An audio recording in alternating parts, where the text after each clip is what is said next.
front box art shows the 5 figures that are part of the set. Mr. Karashuk did a great job again. The 2 short sides show the front illustration, the name of the kit and the kit number. The year of release is missing. On the long sides we find the usual safety instructions and some weird translations.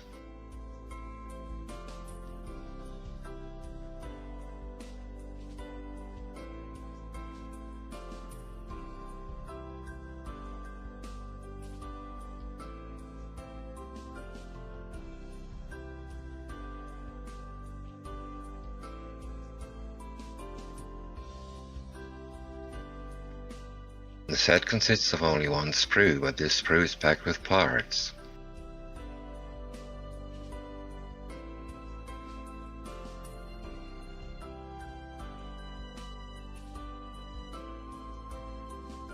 Let's take a look at the main figure of this set.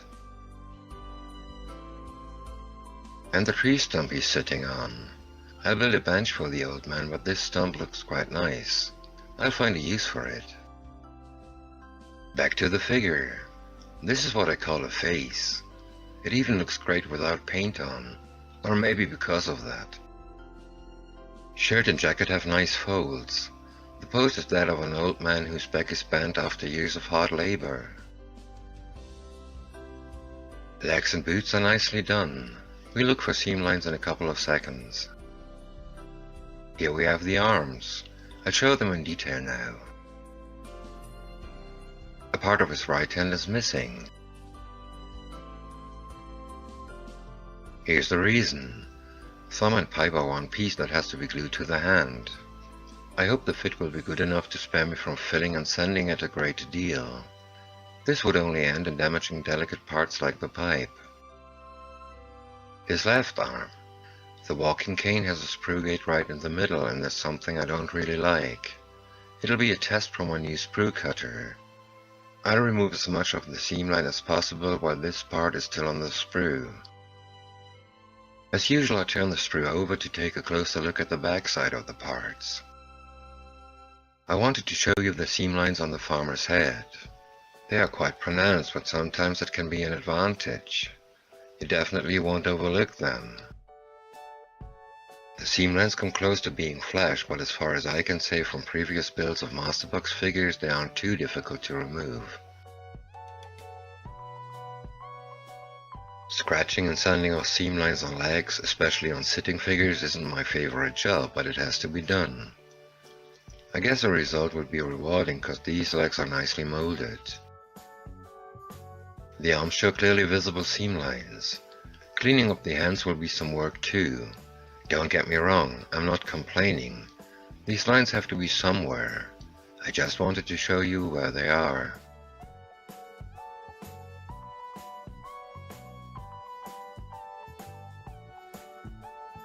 Parts of the farmer's wife are to be found in 2 sections of the sprue. We can choose from 2 pairs of arms that make for 2 very different poses. I like having this choice very much. The old woman's face has a sorrowful expression. The wrinkles are sculpted in a masterful way. Comparing these figures to those we had in the 1980s and 1990s really hurts. I said it a couple of times before. The art of sculpting figures has come a long way. Hats off, Mr. Gagarin. Even without the head, you can tell that this body belongs to an old woman. Gravity has taken its toll. Since there'll be a skirt to glue around the legs, I'll only clean them up where the seam line would be visible. Okay, I know that I'm lazy. These arms are the ones you saw in the box art. There's some flash, but that's not the reason why I'll use the other pair of arms. These are the arms I'll use. I'll show you an illustration later, but I can tell you that the pose with these arms is one of deep resignation. Her long skirt and the apron look very nice. I'm not quite sure yet if I'll try to paint it in some ethnic pattern. I doubt that my skills are good enough for that, but it would look nice, wouldn't it? Here are the small milk can and the cup you saw on the box. Since I'll build the woman in the second version, these parts will see a different use. A view from the rear.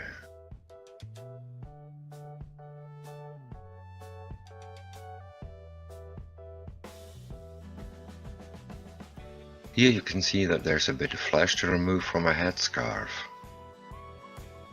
Even hands get more and more realistic. How much better can they get in styrene? Well, they can get worse. Maybe palms and fingers aren't as important if they're holding things like a milk can and a cup, but I'm a bit disappointed. The seam line should be easy to remove. Look at that face. This expression is as lifelike as it could get. Brilliant job. The legs are also easy to clean up. Not much of a seam line.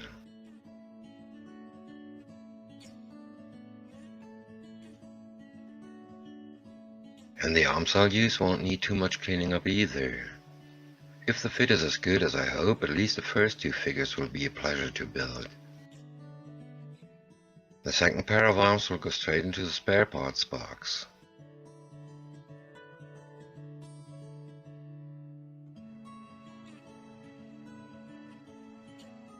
The younger boy only consists of 4 parts, well, 5 if you use the cap. I won't, because the dye of this set will be used for is settled in Poland. I doubt that any Pole would have worn anything Russian voluntarily, at that time. The look of the boy's face touched me. He looks as if he was starving, or at least very sad. An expression that deserves the best paint job I can deliver. A bit unusual. Body and head come as one piece. I like details like the ripped shirt. The poverty jumps at you. His trousers look even worse, and he doesn't have shoes. I know many kids all over the world didn't have shoes at that time, and there are still countries in which people can't afford to buy shoes for the children, but in this case it fits his sad face. Both arms come as one piece. I already made an experience for the figure of a young girl in another MasterBox set. There were real fit issues, and I hope it won't happen again. The way his hands are molded, it looks as if he was begging. The box art shows it quite well. I've got something else in mind, and you'll see it in my upcoming updates on the Say Cheese group build. Here's the cap I talked about. It's a Russian Red Army cap as they were used in the Winter War. I'll put it in my spare parts box, and I'm sure I'll find a use for it. And another look at the backside of the parts.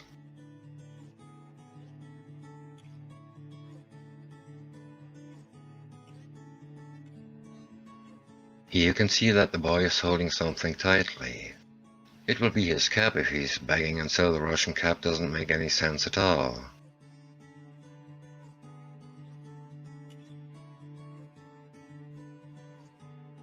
His bare feet don't look bad, and I'll try to make them look dirty as it would be in real life.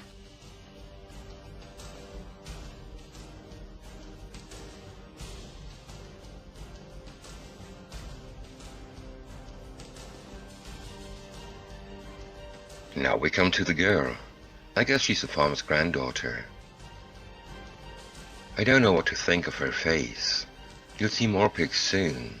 To me she looks too old for a young girl, but maybe war makes children look older. She's wearing some kind of jumper. Her arms. One hand is missing. No, it isn't. Both hands are molded on one arm. According to the box art, she's hiding her hands behind her back, so this was the best way to sculpt it. The typical skinny legs of a teenage girl. Again, no shoes, but in her case it doesn't look quite as poor. Here's her skirt.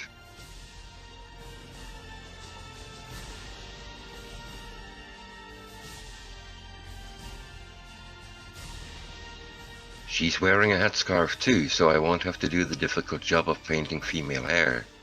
Don't laugh, there is a difference between male and female hair like there is in real life. Some pics of the backside of the sprue.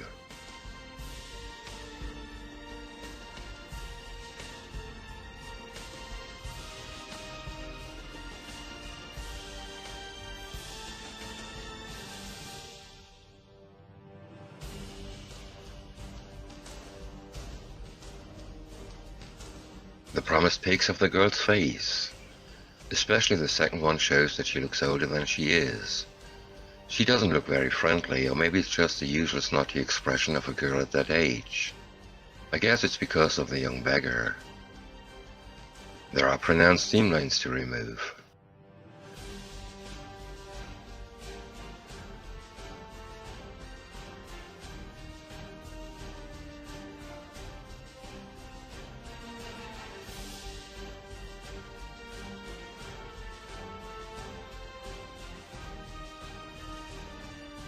We'll see how I manage to do it on the hands. This is always a dangerous task.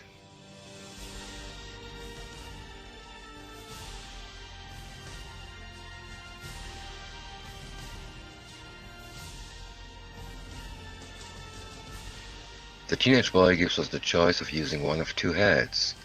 I like that, and I can't remember if I ever had that choice before. This isn't the head I'll use. The expression is that of an old man who saw terrible things in his life. This is the head I'll use. A teenager who's angry about something. It's exactly the face I want for my dio. The body is nicely sculpted. Another figure without shoes. The trousers are too short, and that's what you expect to see when you think of poor people. The sleeves have nice folds. Here's the cap he's wearing.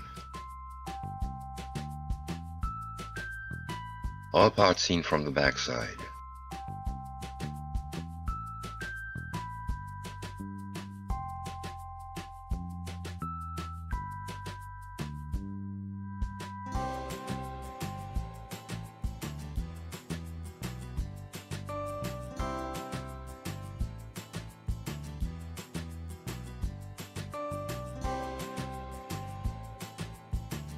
Quite a seam line on the head I won't use.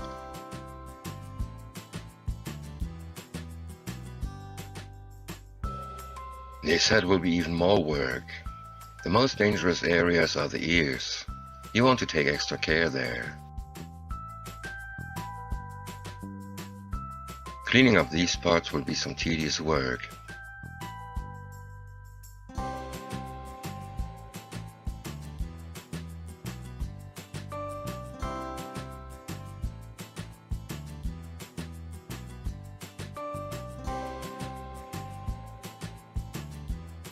As usual for MasterBox, the instructions are on the back side of the box.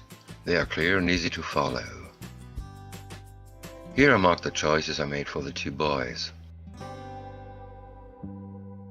It's amazing to see the difference between the two poses of the old woman. She looks sorrowful but friendly while she's pouring some milk into a cup, but she looks sad, weary and resignated with her arms hanging down. That is the version I'll build. The old man looks as if he accepted a situation he can't change. The color call-out only mentions Vallejo paints. That wouldn't be too bad if the paint names were mentioned too, but there are only the numbers. That's something I really don't like at all. I don't use Vallejo paints, and I'm not the only one who doesn't. It's simply annoying, and I wish MasterBox would change that. The sprue map is also printed on the back of the box. That makes sense because you never find part numbers on MasterBox sprues. In case of figures, it doesn't matter because you can't use the wrong parts. As you saw, all figures have their own partitions on the sprue.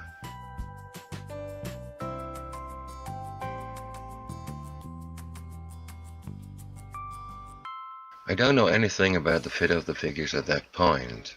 That's why you won't hear a recommendation now. The mold seams are quite pronounced on almost all parts, but when it comes to removing them, there's no huge difference between faint and pronounced seam lines. It's usually a matter of the mold's age, but I wasn't able to find out when this set was released. Personally, I wouldn't call it a problem, but you may see it as one. I can't tell you much about these figures before I actually build them. Since I'm working on the dio I bought them for, and I'll use all of them, you won't have to wait for too long. Stay tuned and please wait for the epilogue now.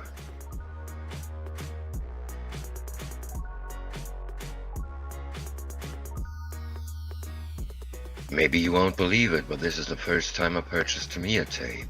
There's nothing special about it. More interesting is, there's 3M contour tape. I saw it in car paint shops many times before and I wanted to find out if it can be used for modeling purposes too.